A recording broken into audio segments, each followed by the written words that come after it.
Welcome to NeonSign's of Service lecture.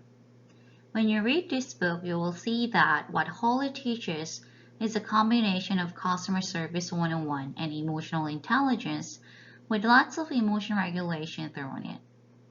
Holly gets into the psychology of some of our customer types and help us reframe our service delivery so we can stay on top of our goal of delivering service excellence, even when we don't feel like it. I encourage you to hang on to this book because most organizations do not have the in-depth customer service training that we want them to. It's expensive, the follow-up. The feedback is expensive to actually have a department people that make sure this is happening. So when you're in a management position, this is a great book to give your service providers to get them started and to start talking about it. Well, we'll start with what I think is one of the most important, if not the most important thing in this book, and that is a sidekick salary. I call this a psychological paycheck. We get a monetary paycheck, right? That's our agreement to follow the rules. I agree to deliver service with a smile and to follow all the other display rules. So the sidekick salary asks, what's the other paycheck? What's the other reason you do this? When we pay attention to the essence and the function of our job, when we concentrate the humanity of others, then we go out of our way to enjoy what I call the psychological paycheck. It's what feeds your soul, what makes your heart happy. Holly says, how does serving others serve you? Where are you in your workplace when you're able to create opportunities to go above and beyond that make somebody stay? Holly talks about the fruit man who remembers that she likes nectarines. And the fruit man is super easy to judge, right? Has got weird hair every time, is covered in tattoos of vegetables and fruits. Bizarre, super easy to judge. But what Kevin, the fruit man, does is he loves what he does so much that he remembers his customers, right? And he remembers what they need. Now, does it also benefit him? Of course it does. Not just in that he's selling more fruits and vegetables, but because it makes him feel good that he remembered that Holly loves nectarines. One of my very favorite examples is a story from my colleague who worked at Four Seasons Las Vegas. It was the week of Christmas and Finley, my colleague, was doing her walk around the property. She entered the lobby area near the restaurant and saw two adorable children, both around 4 or 5, staring in awe at the gingerbread village the pastor team had worked so hard on. These kids were so excited, they kept saying things like, "Dad, look over there, that's a horse."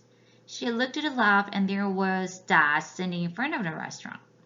He looked like he might have enjoyed Las Vegas a little too much the night before. She wished all a good morning and continued her walk through the lobby. As she neared the elevator, she said, "Good morning" to Mom. Finley knew it was her because both kids looked just like her. Her hands were full of coats and a shopping bag, so Finley asked if she could help her carry everything to the breakfast. She said, "How did you know I'm heading to breakfast?" To which Finley responded, "I just met your beautiful children. They look a little like you." She laughed and then said, "I hope the hotel does something for the kids for Christmas. They're afraid Santa won't find them. I mean, we brought presents, but it would be nice if there's something from the hotel too." Finley said, "Not to worry, room service will be delivering something special this evening." After Finley got the mom settled at breakfast and stored her bags and coats, she practically skipped to the front desk to find out the guest's name and the children's name. Then she ran upstairs and spent far too much of her day creating a Christmas card from Santa. Then she took the card to the room service to be delivered with the stocking that would be delivered that evening. Now, Fina didn't have to do this. I mean, think about all of the reasons why you wouldn't. But then, why would she? Why would she make that choice? It's because this is why we do what we do. The easy customers are not the ones that give us our psychic paycheck. It's the opportunities that we have to do something special. It's the opportunity to make a difference today for just one person. That's our psychological paycheck. So Holly talks about this being simple yet profound truth based on age-old wisdom of kindness, gratitude, love, and humor. When we get to humor, I'm going to say be careful about humor. Also probably need to be careful with the love piece too, right? But there's simple, profound truth about sharing our humanity with other people is maybe the best way to look at it. When you read this book, you will see that there is a slew of signs, and we're going to go through each of them. Probably the most important, stay in touch with the challenge. This is an emotion regulation technique. This helps us with our deep acting. It helps us to stay present. Watch my challenge here. What needs to be happen here? The challenge is to get past my initial negative emotional trigger and not get stuck in it. So, to make a new choice in how I'm going to respond to this customer. It's understanding that I have to take complete ownership of the situation and take my intervening moment. Positive energy takes a conscious effort. It takes a positive attitude. We can act our way into positivity or we can simply be positive, right? Your reactions, actions, and energy create the experience and we control it. And we know energy creates energy. If I come to you in anger, you're inspired to be angry at me, right? So energy grows in that way. Think back to how emotions grow and change. Our actions, reactions, and energy create the emotion and thereby the experience. So this sign requires that we be aware of what's happening in us. Why is this person pushing that button? This doesn't make sense to me. I don't know why this is bothering me so much. I need to choose to feel for this person and to practice moving forward.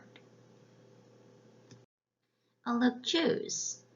In between stimulus and response, we have a choice. In between the event and my response or reaction to that event, I have an intervening moment. So even if I don't actively choose, I'm choosing, right? In customer service, we need to actively choose to get a positive outcome. Moment by moment, you choose your response and your behavior. Other people may inspire responses and behaviors in you, but you have the ability to choose. In between the event and your response to it, take your intervening moment. I love this because I love the idea that there is a blinking me sign over every one of us. We're all incredibly self-centered, especially when we travel, right? When we travel, it's all about us. Now, I love that she has connected this code. The worst thing to our fellow creature is not to hate them, but to be indifferent to them. That's the essence of inhumanity. Every human being that comes to us as their service providers has a flashing me sign. Yeah, they're being self-centered. They're receiving service. When we receive service, we're also self-centered. Now, when I talked earlier about energy begets energy, we have a me sign at work too. And so when somebody comes to you and they start talking down to you, their me sign is flashing, your me sign is flashing. So it becomes this battle of the me signs. Your me sign needs to be subordinate to their me sign. And that's ego, right? Sometimes we have a really hard time getting our egos out of the way. It's not about you, or it could easily become a battle. 4 human needs make up the me sign, so I want us to spend a couple of minutes talking about this. Human beings need to be heard. We need to listen to what they're saying. When we start talking about service recovery in the next module, we will talk about that specific piece. People want to feel important, and when we listen to the words that they're using, they feel more heard. We can actually repeat some of the words that they're using. People need to feel acknowledged. They need to know that what they're saying to you matters. They need to be remembered in customer service. The best way to remember somebody is to remember the interaction that you had and ask them. So if, I'm a concierge and I've sent somebody off a fabulous dinner, when I see them again, imagine remembering their name and then asking, what did you think of the Cosmopolitan? What did you think of your experience at Blue Ribbon? People need to feel respected. This one's really important. Oftentimes, we as human beings have what I call a terrible situation. I am right-ish. We as human beings get stuck in I am right-ish, and then we feel that we have to teach the customer why they are wrong. That does not help the customer, nor does it make them want to be nice to us. They have a tendency to take us on after that because we have not been respectful. The goldfish story is a wonderful story, and please take a few moments as you're reading through the book to read that goldfish story because it's lovely and it's silly, right? Somebody calls to say they didn't get their goldfish while they were staying at their home away from home, your hotel. Now, I would never take the energy to let somebody know that I didn't get my goldfish. But you know what? That's our fault. I'm going to send the person a goldfish. That's going out of my way to say, I heard you. I've acknowledged that your feelings are important. I remembered you. And certainly, I'm going to write their name in the card. And I respect it. I appreciated you. Sometimes we can all become super transactional. I can get the job done, I can get you checked in, and I can do so quickly without connection. Now, NeonSign says, I'm going to connect with you and then you're going to be so much more forgiving. When anybody else in the hotel makes a mistake, you're going to go, oh, okay, that was just an error because I know that people that work here are really great. The double D's. I know what you're thinking. Stop thinking. It's demeaning and disrespectful. Now, when we talk about the demeaning and disrespectful, don't take abuse. So, if it's somebody that's truly abusing you, excuse yourself and go get somebody with a little more power than you, because that's not okay. If they're just somebody that needs to feel better than you, then that's when you're going to choose how you're going to behave. We can detach, that's one of them. We can choose to see them as just having a rough day versus being a condescending jerk. I will get the other half of this $100 bill if you do a good job. That's just not okay, right? But this person has made it through life being disrespectful. I'm going to choose to say, wow, I'm so glad I have had their life experience. What's interesting about the double D's is that they seem like a whole lot of people, but they're really only like 3% of our customers. They just seem like more because they make us feel bad. We can reframe their behavior, right? He doesn't know that he's coming off as a jerk. Wow, imagine not knowing when people are taking you this way. There's again, my reframing of good luck in surgery. Probably the most important thing in service is to remember that none of this is personal. Guests don't know you personally. Their anger is either as something that happened on their way to wherever it is that you were, or maybe they're mad at a situation. Maybe they're angry at a policy. They don't know you. They're just yelling at you, and they could be yelling at anyone, right? So it's not about you. That makes it really easy to reframe. It doesn't serve you to take things personally. And it certainly doesn't serve you to respond in anger. Because when I respond in anger, he gets more anger. Soon I'll be fired. If it feels personal, this is where we bring in those signs that we've already talked about. I need to stay in touch with the challenge. I need to choose to take care of this person. I'm dealing with the double D's, and I'm saying this person doesn't know that they have ruined my day with just these stupid things they've said. And I need to remember it is absolutely not about me. They're having a bad experience. I'm not a bad person. Which really leads us to forgiving. This is, again, our intervening moment, right? As an emotion regulation. I need to forgive this person. They're childish, often childish behavior. Then it closes the gap between my thoughts and my actions, and I'm not faking it. I'm not suppressing. I'm instead forgiving them for not being a good traveler. Notice, name, and choose along the same lines. The nice people are easy, right? I mentioned earlier only 3% or so of our customers are jerks. It feels like more of them are, but they really aren't. We talked about this, I think, when we talked about emotion regulation and emotional labor. Once you allow a guest to get inside your head or a customer to get inside your head and you feel bad, but now you're taking it out on them because you can, because you're in control. You know what? I don't have to take it off their bill. You know what?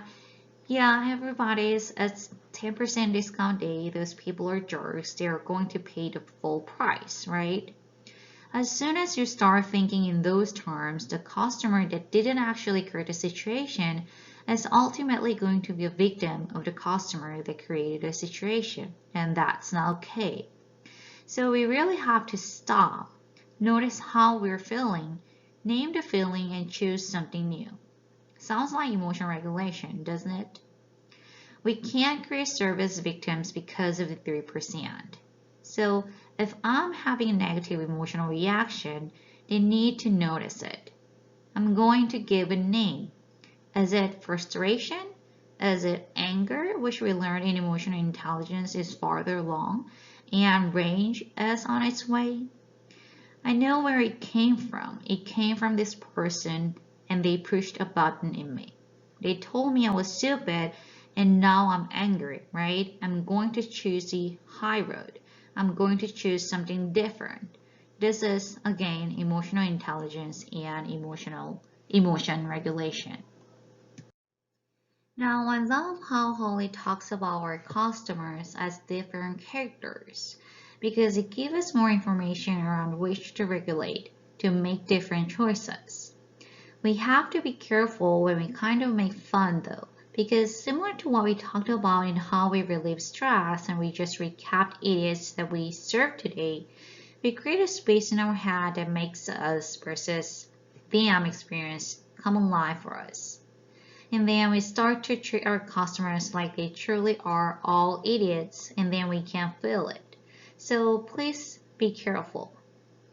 I love the characters. I love what we learn about them, but be careful when we start calling people names like the first one. The entitled. This is a person that deserves. They are completely self-centered, right? In us, that triggers resentment. Who are you? I don't even know who you are. And as soon as I feel resentment, I start to not be able to solve their problem. I stop caring that I'm delivering a positive level of service, that, there's somebody that chosen to spend a weekend with us, or they've chosen to spend a lovely dinner with us.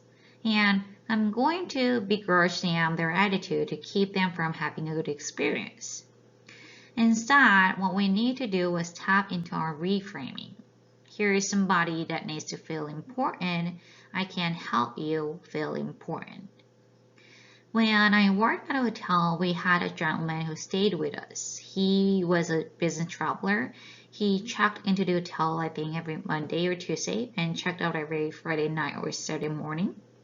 And he came up to the front desk and he was just always a jerk. Just give me my keys. And what's wonderful when people say, you know what, I don't need your nicest, I just need the keys. I have work to do. That's a gift. This person just needed us to understand he is really important. So what we're going to do instead of having him checking at the front desk is we know his arrival time. We are going to meet him on the front drive. We are going to give him his keys. We are not going to go through any of the motions that will require us as part of our 5-star service because we know what 5-star service to him is. You are so important and your time is so important. You don't have time to spend with us at the front desk. You have no time for us to ask how you are. We are still going to be nice. We're still going to be respectful. We're going to hand your keys on the front drive. We're going to open the front door for you and we're going to wish you on your merry way. And all that does is set everybody up to be successful. So that's our entitled person. The panicked person. This person is completely overwhelming. They're so intense. They're in your face. Everything that's happening, they need to, I don't understand what's happening and I need you to control this. And I made this reservation, right? All of my family is going to be there. Their fear and anxiety triggers self-protection in us. We don't want to have anything to do with that. It's exhausting, right? We have to be careful because it keeps us from serving. It keeps us from being our best for them because we want to refuse to take on their problem. This person has an underlying needs to be reassured. They need us to match their urgency. They need us to say absolutely. I have made this reservation. Your entire family is ready to go. I have called ahead. I have let them know this. That urgency that they have in their voice, not the anxiety, but the urgency. They want you to handle everything. Let's take a break there and we will come back for the next video.